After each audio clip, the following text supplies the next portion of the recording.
Hip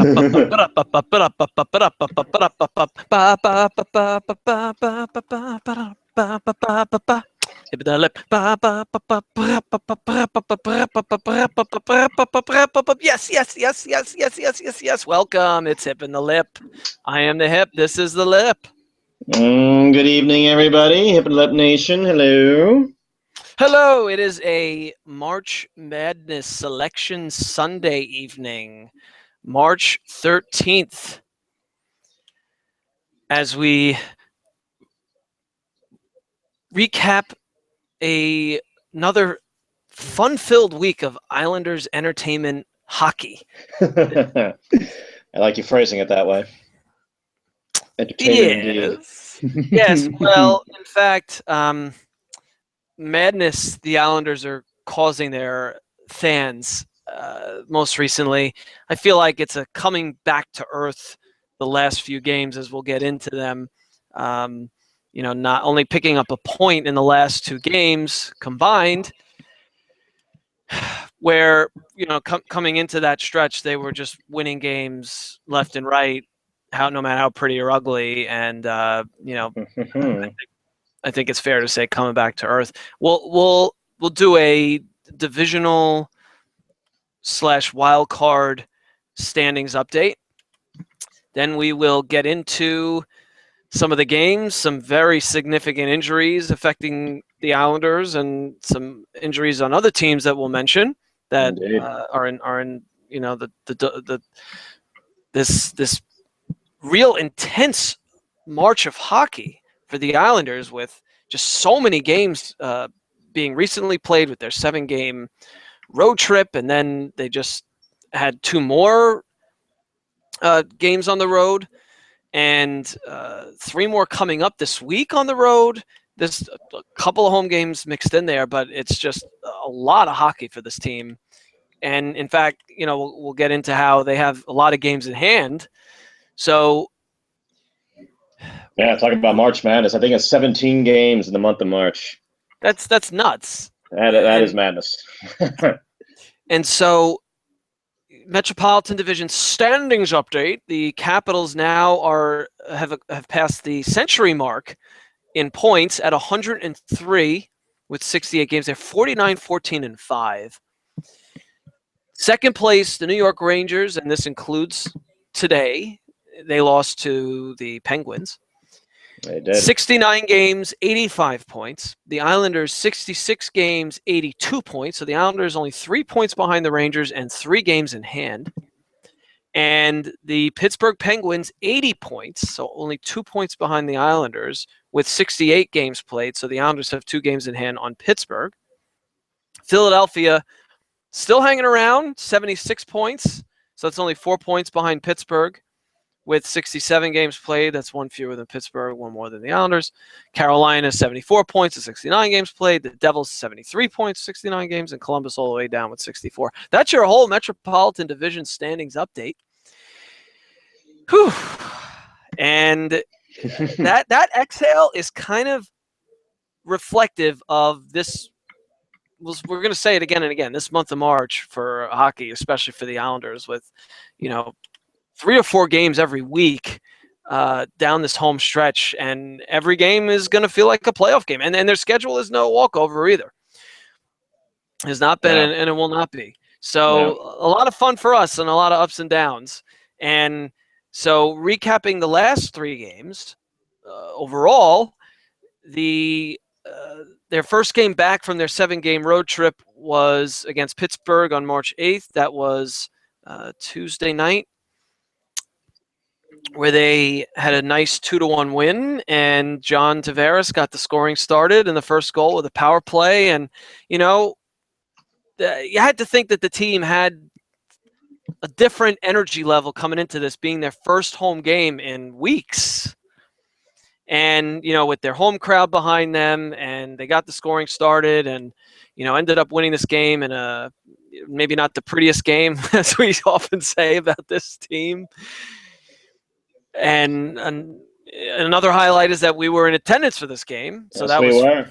fun to be a part of it. Yep. And the first trip to the Barclays Center to see a hockey game, at least. That's right. Hip's first hockey game at the Barclays Center. So started off on the right note there. And so what was your takeaway from this game?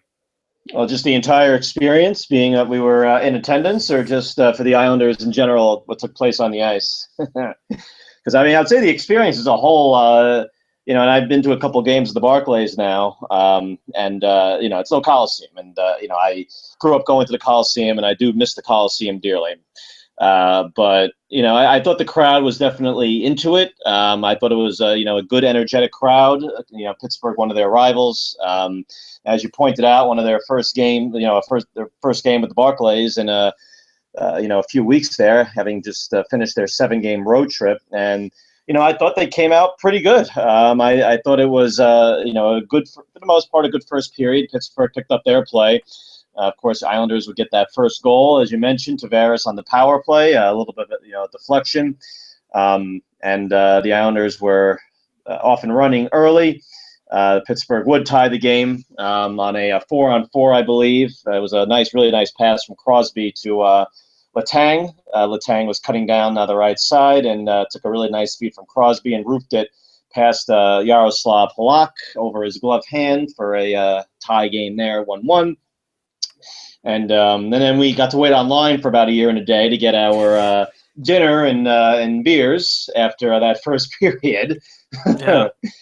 And had to wait online for the bathroom, which is something that we heard where we were not going to have to do anymore at the Barclays, unlike the Coliseum. Like, oh, no more bathroom lines. Well, I guess for maybe if you're on the, if you're not a part of the unwashed masses on the top level, if you're, on the whatever level they call the bottom level there, which has like all the food options and all, the spit and all the room and, in the concourse area and no bathroom lines. But if you're upstairs and you have fewer choices for food and you have long bathroom lines and long lines for food and beer and whatever. So we got to experience that on our way back. I'll just add to that. All right. We let's say we enjoy jumping into, or I guess part of the excitement is having a beer between periods, right? And so it made you feel like you wish that the intermission was longer because we couldn't go on our food and beer run in time before the next period started. There just wasn't enough time. Yeah.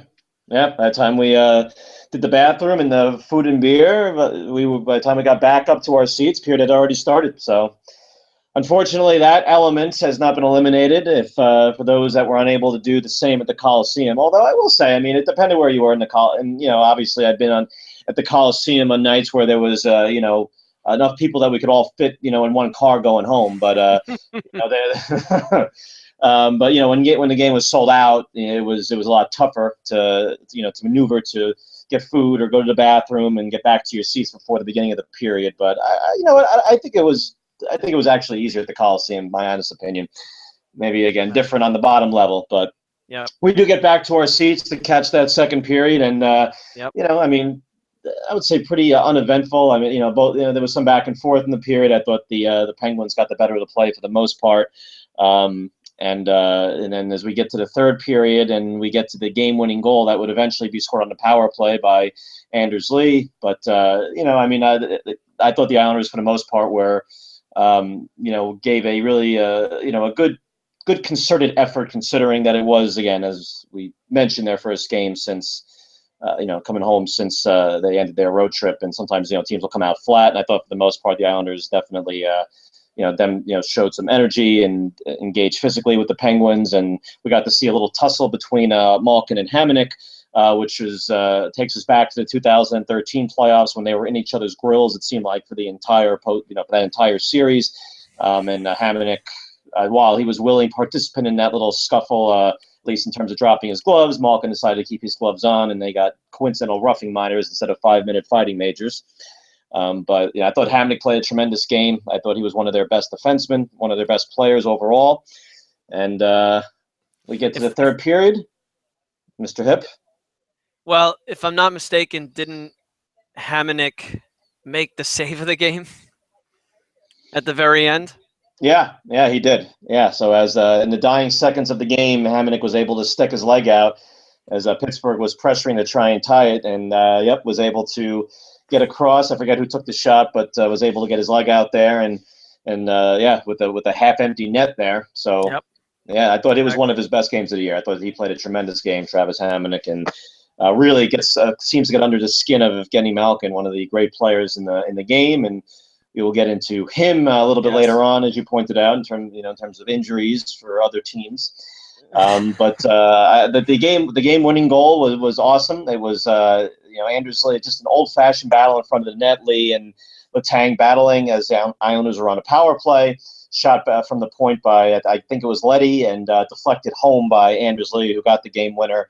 Letang was not happy with being knocked down his rear end by Anders Lee there, as he just physically overpowered him, and Letang gave him a little whack after the puck went in the net, and but it was just really an awesome sight to see Anders Lee, and that's what you need Anders Lee doing. This is exactly his game. Anders Lee is getting his big ass to the front of the net, and screening the goaltender and deflecting pucks as they come towards the net, and that's exactly what he did there, and just won the physical battle in front. And you heard Jack after the game say, that's what he does. That's what we need him to do, and I wish other people did that too. So Jack not calling out anybody in particular, but saying that he wished other players would do what Anders Lee did on that exact play there.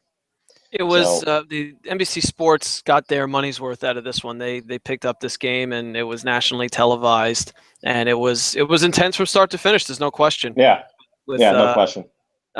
With these teams knowing that they're next to each other in the standings, and every point is huge. Now, one element about the second period, which I think intentionally glossed over, was how a certain goalie writhed in pain after, I think, stretching out for a shot and could not stay on the ice. Thereafter, he went straight to the trainer's table. No, he went straight to the locker room, and he was no longer seen. And that is one Yaroslav Halak. So that's of course the negative of this game. Despite the victory, and it looked bad. I mean, you could just tell. I mean, the second, and he wasn't touched. I mean, he just. And I think he's had groin issues before, Halak, but he went down. I mean, and you just knew that it was not going to be good. And I mean, I thought it was a good thing initially that he skated off on his own power, but he didn't have to be helped off or anything. But you just knew it wasn't going to be good. And then, of course, the news broke the next day that he will be out for the next 6 to 8 weeks. And Thomas Greiss came in to finish it up, came in the close, if you will, after the starting goaltender had to be yanked due to injury, and Greiss was able to hold down the fort and secure the victory. But Greiss now thrust into a role that he is not familiar with, and that's being the number one goalie, as Halak will be out for 6 to 8 weeks. And who knows if he will, make any kind of contribution for the rest of the season, because that'll take us right into the playoffs. And, if they do make the playoffs, hopefully they will. And if they do, he will not be back. At least I'd be shocked if he's back for the first round. So I think we can assume that Greiss will be starting, even if Halak's able to come back. So now, Thomas Greiss, you are the number one. People have been asking for you to be number one. Now you are. So let's see if you can, show us, play the same way you've been playing all year, and really grab hold of that role as a player that we've also talked about a little bit here. Mr. Berube will be the backup now in every game, and that he will be getting some starts down the stretch, but Greiss now the clear number one goalie for the Islanders. And you said that some fans have been asking for him to be the number one. I think you could draw the inference from my questioning of Halak and Greiss in previous episodes that I may have been asking for it as well. I don't know. I try to look at it as objectively as possible, but when a goalie's playing as well as he has, and I feel like Halak has had more peaks and valleys to his play than Greiss this year, although Halak has had a bigger sample size. Greiss was within, I think it was sometime last week or the week before, the highest save percentage in the NHL. And he just looked like a more consistent goalie to me from my still admittedly novice perspective, but it's here now, and so it's like you said, it's his first opportunity to be a number one. It's been handed to him, and his wife has chimed in on the subject as well. The night that I don't know if you saw this, but the night when Halak went down, Brittany Grice tweeted in response to Arthur Staples' article that says Yaroslav Halak hurt. She wrote, "That's Thomas 24/7 for you on and off the ice." So Brittany Grice throwing support behind her husband for that he's number one. That he's number one in her heart, I guess. Is that what she meant by that? I don't know. I think we could do ourselves a disservice by trying to analyze what the tweet exactly means by spending 5 minutes on it. That's what she said. You draw not my intention, but draw your own conclusion. Right, you draw your own conclusion. That's what she said. I just thought, she joined the conversation, and that's what she said. And so now he's our number one.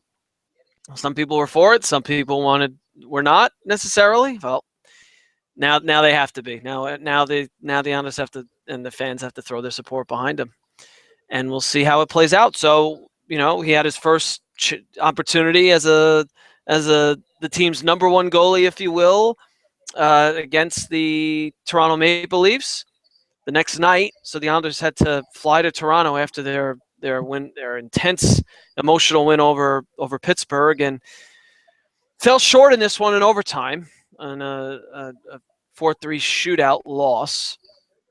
And I'll just start by mentioning a comment from our Islanders color commentator Butch Goring, who we like to bring up time and time again because we respect this individual.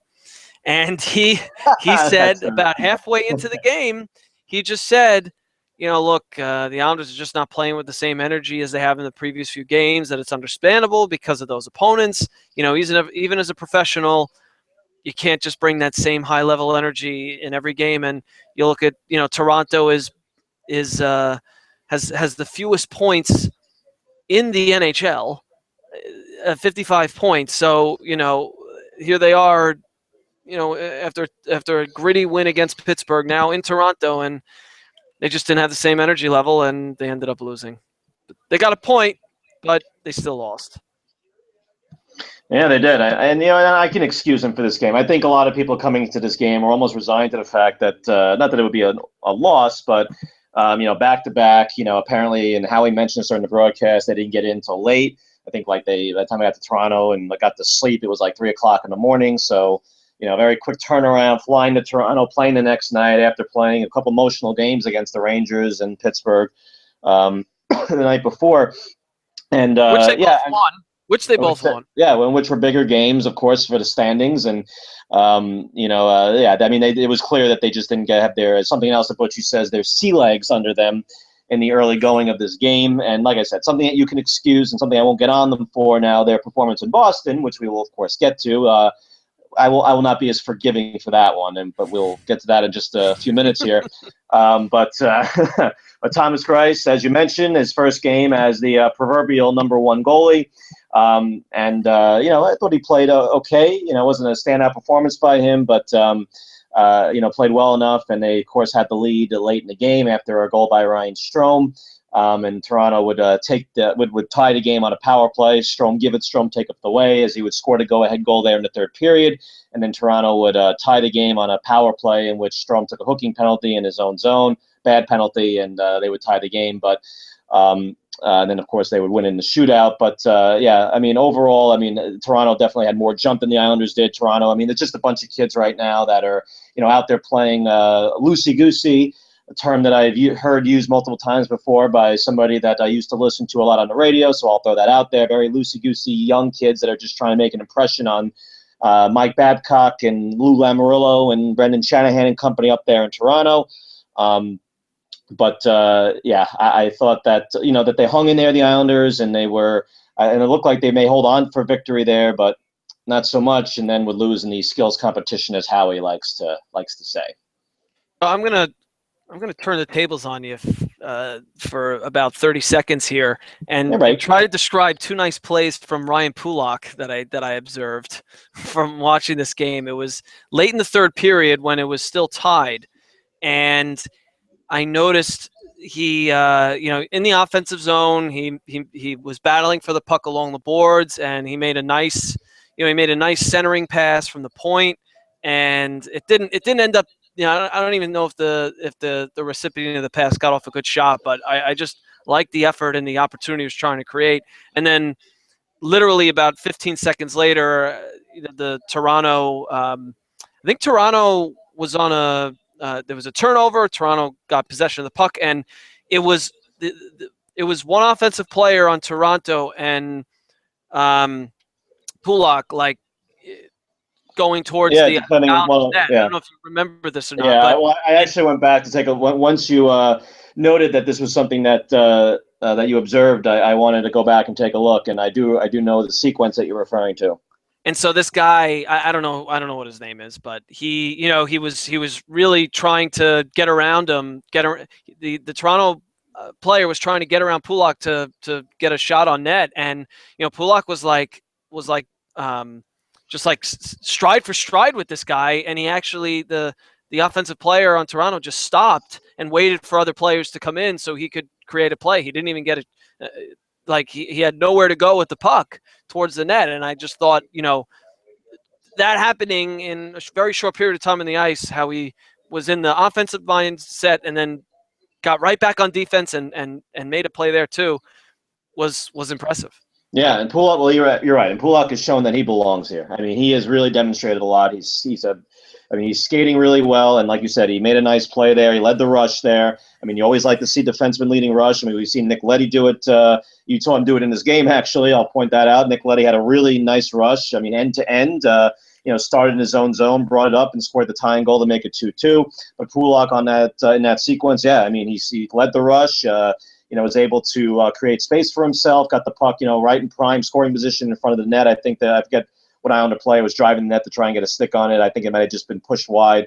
And then, they came right back the other way. Pulak was able to skate back and, get back on defense and made a really nice play one-on-one against the Toronto player there. So that was, a really good sequence for Pulak. And overall, he has really demonstrated that he belongs here. And I don't see any reason why he should ever come out of the lineup at this point. I mean, you want to tell me that you don't want to, have a situation, especially when they get to the playoffs, where he's fatigued, he's not used to playing this many games.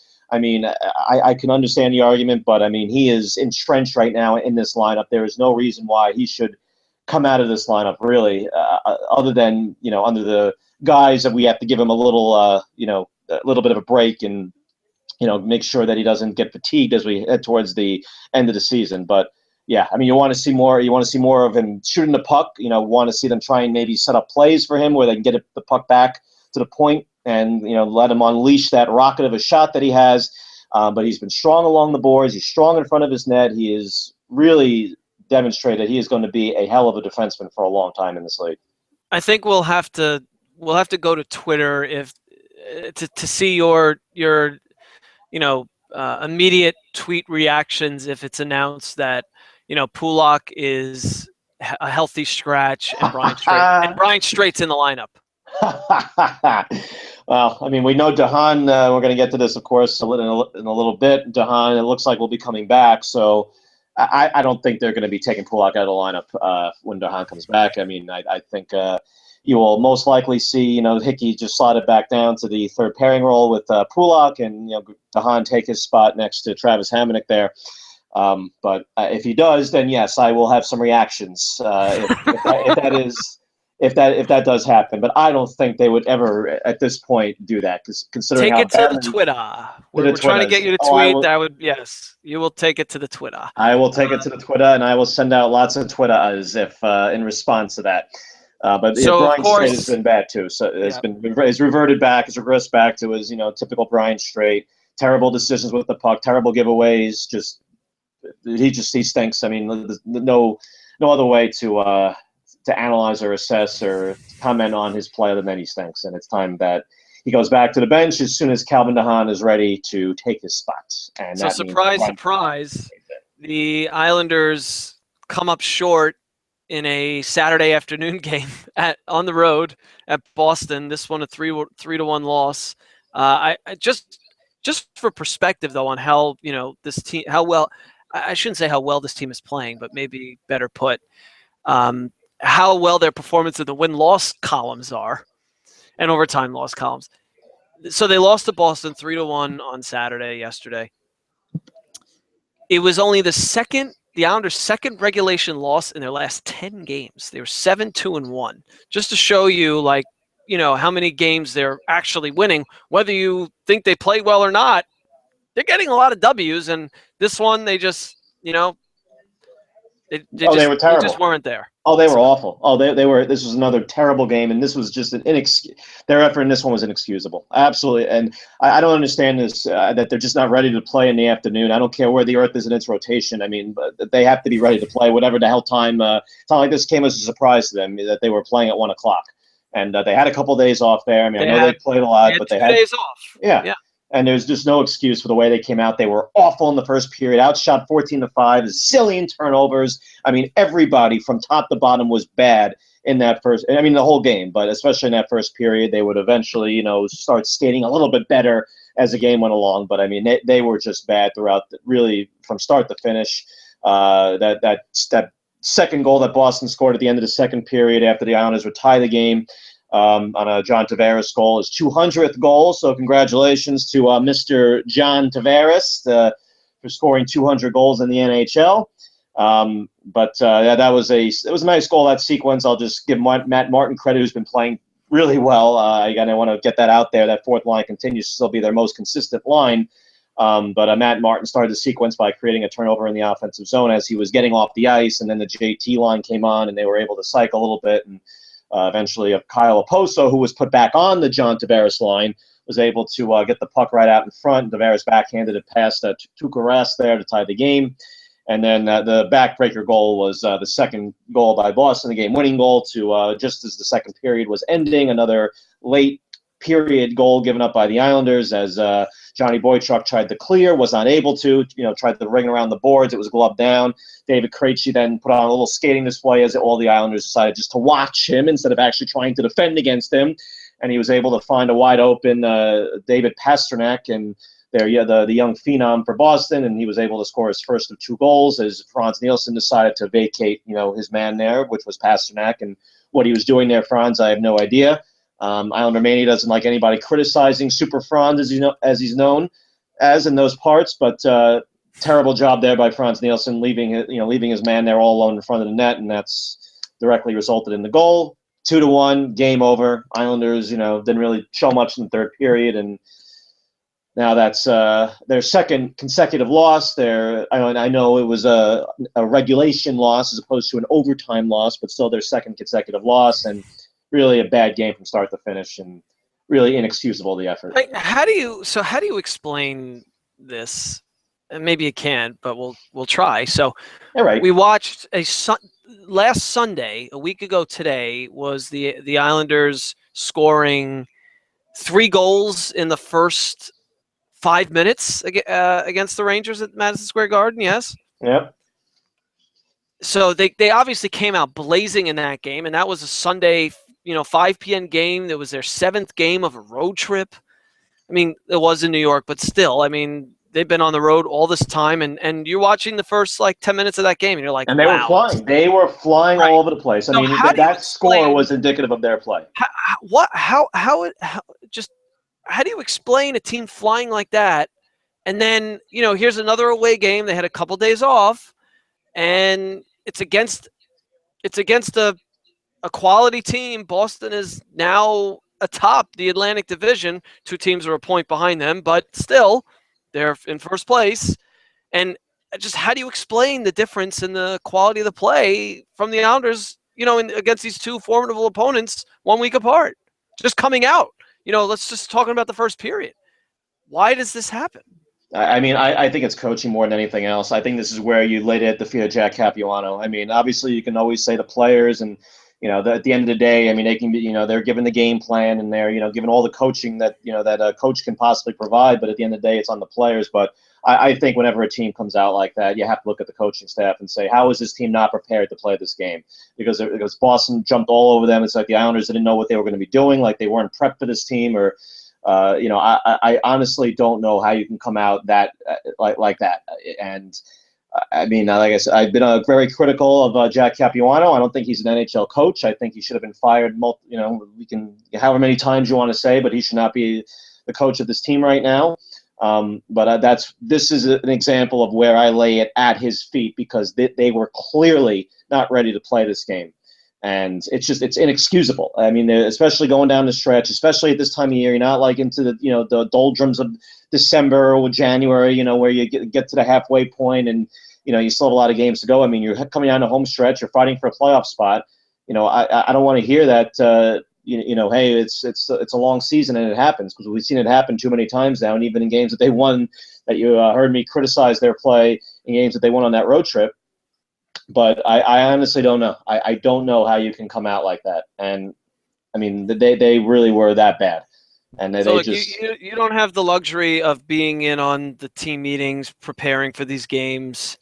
That being said, like, what would a coach that you approve of for this team, what could they do to better prepare the Islanders to come out playing in this game like they would have against the Rangers? Like, what are some specific things a coach could actually do when you talk about game? You mentioned game planning. So does it have to do with educating the players on, what the matchups are going to be, the different lines on the team, the line strengths, weaknesses, the types of plays to try to set up? Like, what are we getting at? Well, I mean, I think you're going to approach every game differently depending on your opponent, and some teams, they like to get an early jump. Other teams, like they like to feel out their opponents and kind of counter what they're going to do, and you'll see that. And you saw in the Rangers Pittsburgh game today, I was watching a little bit of that. I mean, the Rangers jumped all over Pittsburgh early on, and eventually, I mean, the Rangers, after playing yesterday and having less than 24 hours in between games, you saw the fatigue set in with them. But I mean, they clearly wanted to expose something in Pittsburgh early on, and they weren't able to score, but they seemed to be getting like a ton of open shots and getting players in position, in prime scoring areas to try and score.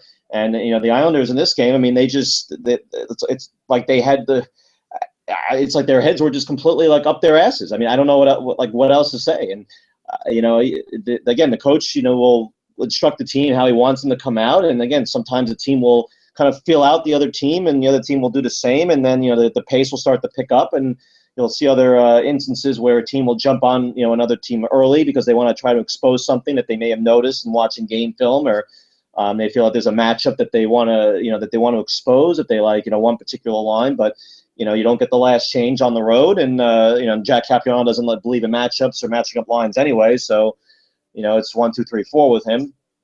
But I think two possibilities come to mind. One is the coach instructed them to not come out guns blazing like they did against the Rangers, to feel out the Bruins for whatever reason. That's one possibility. Okay. Well, I mean, I won't say that he told them not to come out guns blazing, but again, sometimes you want to get an idea of what your opponent's going to do and just try and go, and counterattack. And all right, fine. But the other possibility is he did tell, he did set it up so that they would be very aggressive up front, and they just didn't. Is that remotely possible? Yeah, I mean, like I said, I mean, you can always blame the coach. I mean, at the end of the day, he can only prepare the players so much, and then they have to execute. So that's also fair. And some people think that coaches get too much criticism and too much credit and too much criticism when the team doesn't play well. Too much credit when they do play well. But I definitely am the school of thought that when a team comes out that listless, you have to look at the coach, and it's not unfair to say that the coach did not have this team properly, prepared to play.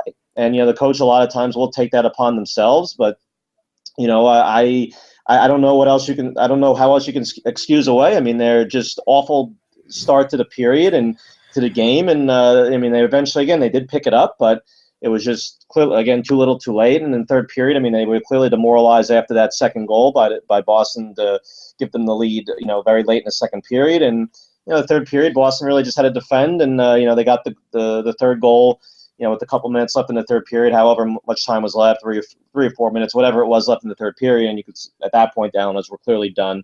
But you have to look at the coach when the team comes out like that. Well, Mr. Jack has his hands full this week, talking about preparing for games. Tomorrow, the 14th, at home against Florida. Then the next night at Pittsburgh. They have one day off. Then they play at Nashville on Thursday. Then they play at Dallas on Saturday. These are 4 teams that, if the season ended today, are in the playoffs. Dallas is in first place, tied for first in their division. Florida's in second place in their division, 1 point behind Boston. Yep. So Jack has his hands full, and I don't even know how you find time to prepare if for 4 opponents like this in 6 days. But he's really being put to the test in game planning right now. It would seem to me. Yeah, absolutely. I mean, it's not going to be an easy stretch for this team going down, at least for the next few weeks. And really throughout the end of the season. I mean, they play a lot of games, and they're going to be put to the test. And, it's going to be it's a battle of attrition, as it always is in a long season. And, you just hope that you can play your best as the season comes to an end, and that you're peaking and that you're playing your absolute best going into the playoffs. And then, of course, from there, it's matchups and whatever. But, it's definitely going to be a very big test for the coaching staff and obviously the players as well as we head down the home stretch. And it does not get any easier for them as they play a Florida team that's up and coming tomorrow. And then, we'll go to Nashville or we'll go to Pittsburgh on Tuesday to take on the Penguins again. The Penguins now, of course, without Evgeny Malkin, who will be out for the next 6 to 8 weeks himself after I don't know when he got injured. I don't know if they announced it was in the Islander game or when his injury took place. But he'll be out 6 to 8 weeks now. So big blow up for Pittsburgh, but that'll still be a tough game. And then Nashville, I think they won there last year, but Nashville's a playoff team, and will not be an easy opponent. And then we'll finish up this next little stretch here with Dallas, and Dallas, tied for first place in their division, and Dallas having a tremendous year. Islanders beat Dallas, of course. It was one of our early podcasts that we talked about in January, but they will be taking them on again the second and final time this season next Saturday, and it does not get any easier. So you're gonna we're gonna put your coaching fedora on for the moment. And and just like I'm a 1950s NHL coach. And throw out the following strategic question. So presumably Jean-Francois Berube is going to start one of the next 2 games. It's back-to-back games at home against Florida tomorrow night, and then at Pittsburgh on Tuesday. Do you start him against Florida at home, or do you so that you could use Greiss against Pittsburgh on the road the following night, because Pittsburgh is the team up your ass in the standings, or do you do something else with logic that I can't think of right now? I mean, I guess you have 2 games, you have 2 goalies, so back to back. That the Islanders will be, Jack will not be starting one goalie in those 2 games. He'll be, starting one in one and then the other. I would say what you'll probably see will be Berube. My guess will be Berube on Monday. And Florida's not there. I'm not asking for your guess. I'm asking for what you would do if you were the coach. Oh, okay. We'll find out tomorrow morning, probably who's starting. But I don't care what your guess is. I want to know what you would do. What I would do. I guess my guess is also reflective of what I would do, because I would definitely start Berube tomorrow. Give Greiss. Greiss has now played. He played in the Pittsburgh game. Came in after Halak got hurt, and then played in the next 2 games. So I would say put Berube in for Florida. Pittsburgh's in your division. Pittsburgh is right on your behind. So I would say Berube Monday, and then Greiss on Tuesday against Pittsburgh. Berube hasn't played, I think, in over a month in live action. I think that we were talking about a potential 3-headed monster way back when, and one of his heads was cut off. And we thought that we had thought that he would get a decent number of starts because of a possible trade, but that never happened. But now, claiming him off waivers could look like a shrewd move for Garth Snow. I know you don't like to give that guy much credit, but this happened, and they have him, and he has some track record of maybe being a good goalie. So maybe not. Maybe that wasn't the worst move in the world when the Islanders claimed him on waivers and decided to carry 3 goaltenders. Yeah, well, they clearly like him. I wasn't necessarily critical of that. You don't want to. I mean, normally teams are not going to be carrying three goalies. You're going to have your starter and your backup and whoever you have in the minors. And then if somebody gets hurt, you have your call up in the minors. I mean, this guy has been with the team, so they're not bringing him up for Bridgeport or anything. And like you said, he hasn't been playing. I mean, I don't know how much time in practice he's been getting. With the three goalies, I mean, he's probably going to be getting more now that Halak is hurt. But I mean, hey, if he comes in and plays well in the starts that he makes, I'm very willing to give Garth credit when credit is deserved. But Garth hasn't really earned too much credit considering that this team has had very little success over his tenure. But Berube is definitely going to be an important cog for them going down the stretch because Greiss is not going to be starting every game, and they're going to need Berube when he does start to play well and give him a chance to win. So let's just do a very quick injury update on this team because they are mounting.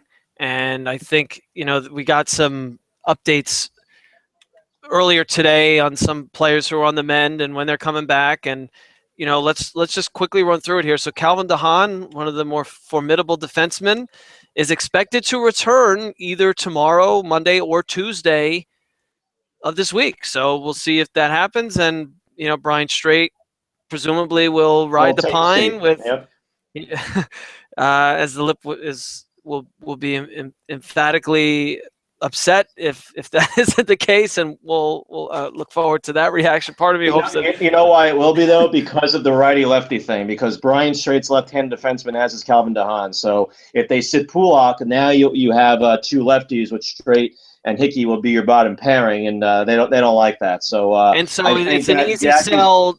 So Jack has an easy sell to Brian Straight on why he's getting benched. Not because he sucks, but because he is the same sided stick as Calvin DeHaan. Sure. We'll go with that. We want righty lefties for all three of our pairings. So Adam Pelech got a little bit of word here in an article saying that he resumed skating this week. So I don't think they're trying to create the expectation that he's going to come back to play. We still don't know what his medical issue is. They were saying that his career could be in jeopardy. We didn't know why. We still don't know why. Still don't know why he's not playing, but he is resumed skating. He's still apparently several weeks away. But, if you were worried that Adam Pelech is, looking for fast food jobs now, no offense to fast food jobs, but, worried that he would have, his professional hockey career would be over. He's still in the mix apparently. So we'll see how that plays out. Marek Zidlicki is still out for a little while. He's not coming back anytime soon. Apparently, a little while means he's not coming back tomorrow, Tuesday. I think it's fair to say. And the same goes for Mikhail Gabrowski. Yep. So that's the quick injury update on this team. Well, Halak, we already discussed in depth, groin injury out 6 to 8 weeks. And so Greiss and Berube are the tandem. I am ready for our hipster moment of Zenith, which has nothing to do with hockey this week. But before we get there, is there anything else this week that you wanted to mention? Well, it's a good thing that Calvin DeHaan is coming back. They really need him back in there. Just really a calming influence in that back end. Some of their other defensemen have not been playing as well, besides Brian Straight, who's been hideous. But Johnny Boychuk struggled in that Boston game. Thomas Hickey's also struggled as well. I think he's definitely suited to be a third pairing type defenseman. So that is huge that he is coming back. DeHaan, who has played really well this year after struggling somewhat last year in his sophomore year. So I just wanted to get that in there. And I also just wanted to throw out there, that Sports Illustrated put forth a list, the 100 greatest sports or moments, or 100 greatest moments in sports history, and the Islanders made that list. How about that? Number 98.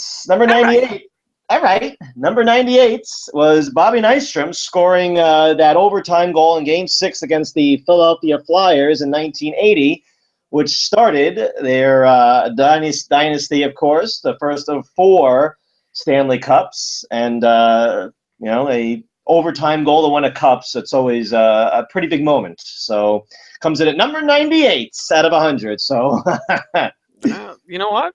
There's so many moments in sports history that just to crack 100. I mean, that's still pretty impressive. Yeah, I guess, but it came 90 spots behind Michael Phelps, winning 8 gold medals in the 2008 Summer Olympics. I mean, you talk about W gas. Number 8, really? Sports Illustrated. That's what you come. That's one of the things in your top 10 is Michael Phelps winning 8 gold medals. Who cares? Oh. I don't know. I just saw that one. Well, There. I did just yawn, so I don't know if that's a sign of it's getting late or if it's a sign that I'm in agreement.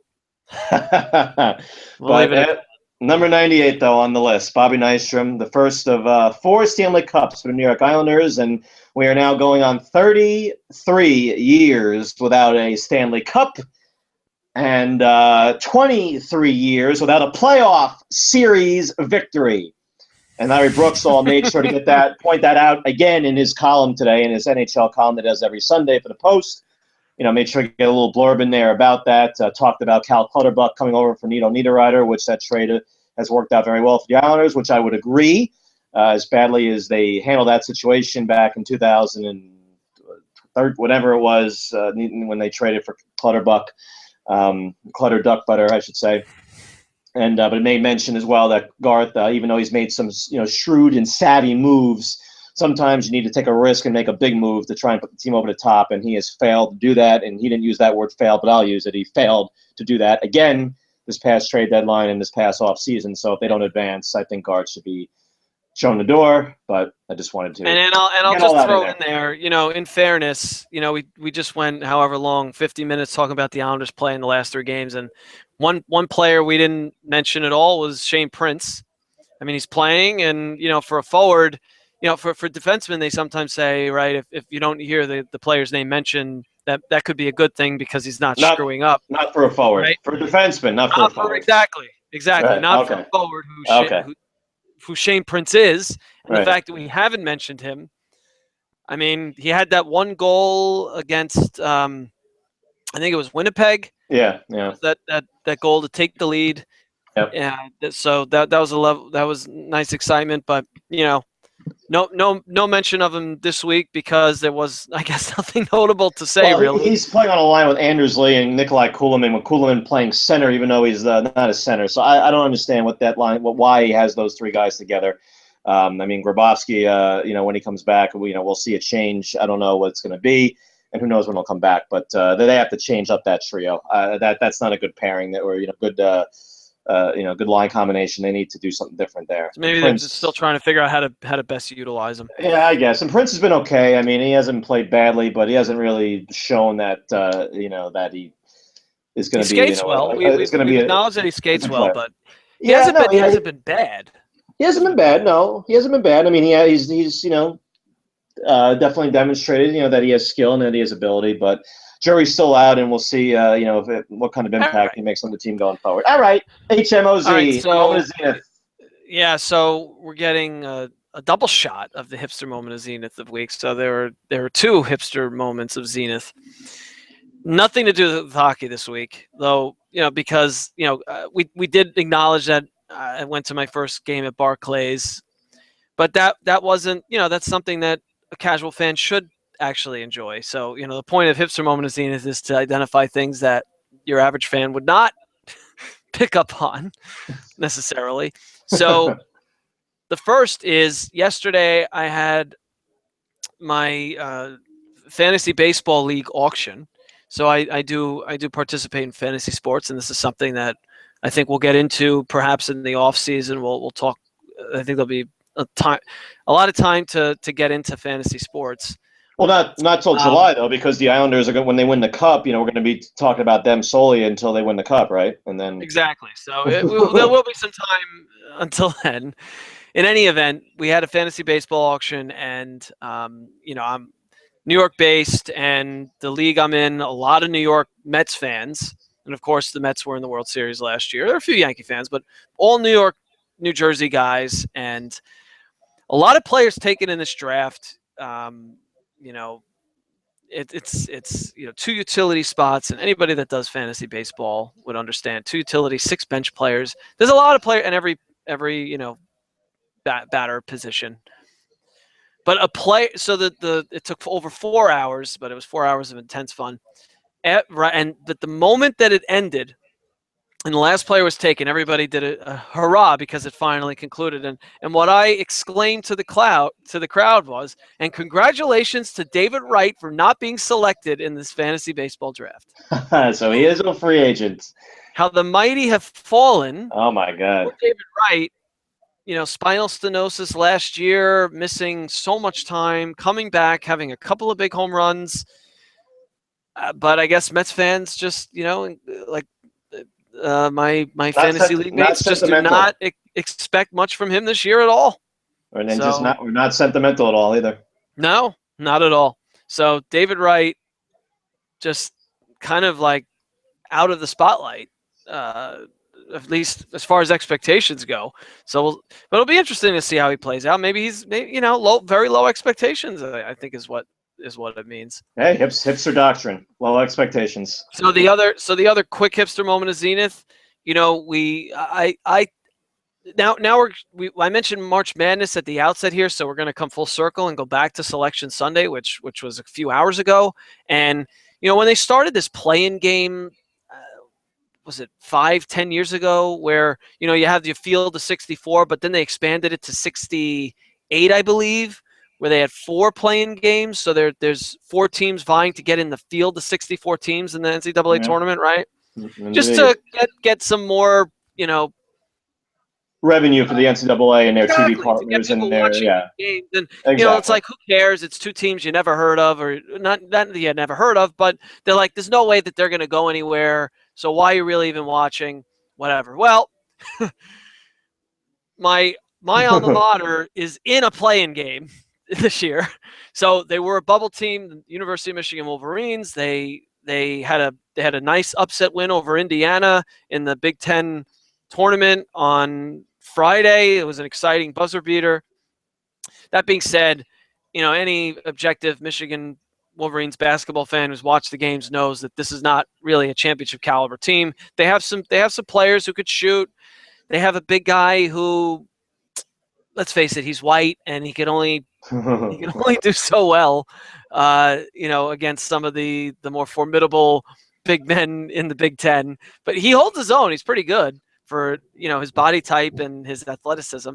But they're just not a team that you watch and like, oh my God, they're going to run the table. They have a chance. Like a few years ago, they made it to the championship and Final Four, I think, in back-to-back years. So it might have been in the reverse order. In any event, so it's like kind of ironic. You look down upon this playing game, and now your team's in it. Of course, I'm going to watch it. And I think they're playing Tulsa, which I have no idea how good or bad they are, but they're probably similarly skilled as Michigan. And if Michigan wins, they play Notre Dame in the what we should call the first round. Well, the playing game is the first round, I think, and they call the field of 64 the second round. Anyway, so there are your hipster moments of Zenith. We'll see how Michigan does as well, and I think that does it for us here at Hip and the Lip. What do you say there? All right. Well, I'll just throw one more thing in there just to finish up for March Madness. Is my alma mater, the University at Buffalo Bulls. They are also in the tournament, and they will be taking on Miami. And you guys actually are. You don't have a playing game, so I wonder if has this happened where both of our alma maters? Last year the field of 64. Yeah, well, Buffalo was in there last year too. Yeah, I think Michigan was in it last year as well. So all right, so we've both had our teams in there, but Michigan may not be in the field of 64. They still have a game to play. Anyway, all right. Well, Buffalo Bison, is that right? The Bulls. Bison is the Mets farm team. Oh, same thing. All right. Well, thanks for tuning in. I say it every week. I'm saying it again. If you made it this far, give us a nice rating on iTunes. Yeah, we want all feedback. Please give us feedback. We want constructive feedback. You can leave remarks on the iTunes. You can find us there. You can follow us on Twitter. The Lip gives us his emphatic reactionary tweets to when Jack does stupid things, and Garth doesn't do doesn't make moves. So we always enjoy, and then analyzing the games as they're happening. So plenty of entertainment. A lot of games coming up this week alone. We'll have a lot to talk about next week as we recap a slate of 4 games and whatever else unfolds. As Hip and the Lip are here to sign out. So, all right. All right. Next. All right, next. All right. Find something better to do. All right, thanks Yep, for I listening. got this over with. Next. All right, next. All right, bye. Okay. Bye. All right, Bye.